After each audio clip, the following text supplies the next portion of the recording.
സെക്കൻഡും ആ മരണം എന്റെയും നിങ്ങളുടെയും ജീവിതത്തിലേക്ക് കടന്നു വരും. ചിന്തിച്ചു നോക്കിയിട്ടുണ്ടോ നമ്മളെ മരണത്തെ പറ്റി? ഈ കാണുന്ന തിരക്കും വെപ്രാളവും ഇതൊന്നുമില്ലാതെ നമ്മൾ നീണ്ടു നിവർന്ന് കിടക്കും.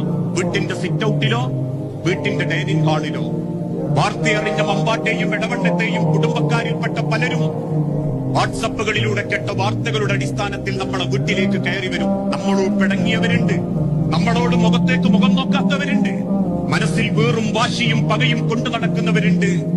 എല്ലാവരും നമ്മളെ വീട്ടിലേക്ക് കയറി വരും.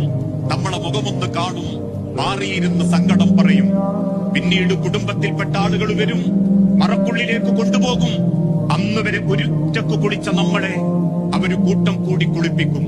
അവസാനം ഒരു പുതുമണവാളനെ പോലെ മണവാട്ടിയെ പോലെ വെള്ളത്തുണിയിൽ പൊതിഞ്ഞ് പള്ളിയുടെ ഒന്നാമത്തെ സെഫിൽ കൊണ്ടുവച്ച് മക്കളാൽ ഒരു മയ്യത്ത് നമസ്കാരം നിർവഹിച്ച് വീണ്ടും കൊയ്ക്കപ്പെട്ട 6 അടി മണ്ണിലെ പള്ളിക്കാട്ടിലെ കള്ളിച്ചെടിക്കരിയിലുള്ള 6 അടി മണ്ണിന്റെ ദിക്കിലേക്ക് എത്തും.